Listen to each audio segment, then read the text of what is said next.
want to welcome you to the Ask Jeff YouTube channel. Here's today's question. In Genesis chapter 2, verse 24, it says, "This is why a man leaves his father and mother, is united to his wife, they become one flesh." If Adam and Eve didn't have a father and a mother, why does it say this? Well, this is a really good question that I want to address from two different perspectives. Let me deal first with the prophetic. It says, "This is why humanity shall do this."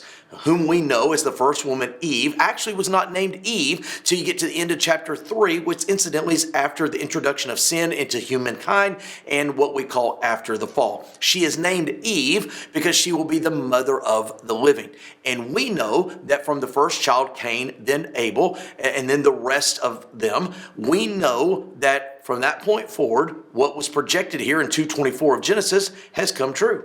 There have been times throughout history where we leave our mother and father and we cling to our respective spouse. So again, we understand it easily from a prophetic perspective. Here's the real struggle.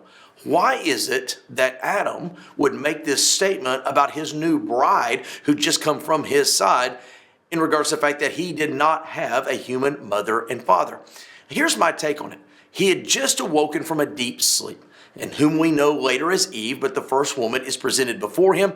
According to chapter 2, verse 18, there was not a helpmeet that was found for him.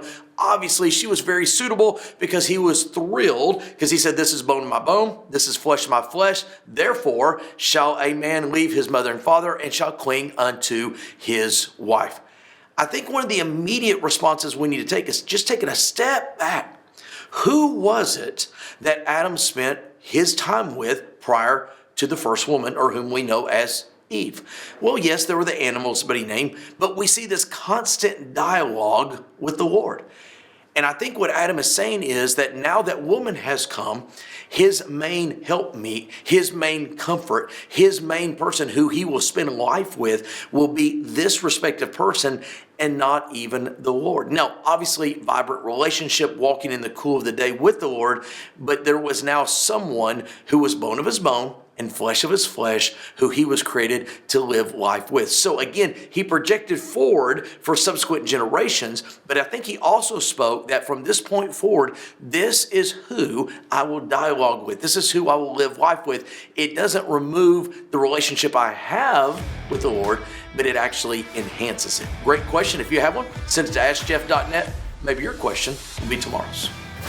Thanks for being a part of today's daily question. Now, we answer a question each and every day. Please feel free to submit a new question at AskJeff.net. We may not have gotten to yours today, but we eventually will continue to be a part of this. Subscribe so you don't miss out on a question every day.